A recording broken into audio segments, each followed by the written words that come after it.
То есть человек должен почувствовать эту генетическую силу таджикского народа прошлых столетий, тысячелетий, столько ученых, столько разных, не только богословов. И вот эта вот генетика и вот эта боль за то, что сейчас происходит в Афганистане, и я думаю, что для любого таджика, таджички это должно быть таким очень такой созидательной энергией, чтобы подсобраться и хотя бы запланировать на будущее, что да, может быть, сегодня ты вынужден там работать шофером там, или дворником, но это временно. Ты сделаешь все возможное, невозможное, будешь там, не знаю, вечерами читать, изучать английский, перестанешь там пить или кидать этот на свай закидывать, перестанешь курить. То есть ты вот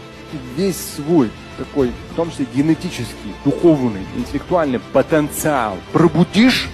чтобы избавиться от плохого, чтобы никогда в твоей жизни не было вредных привычек,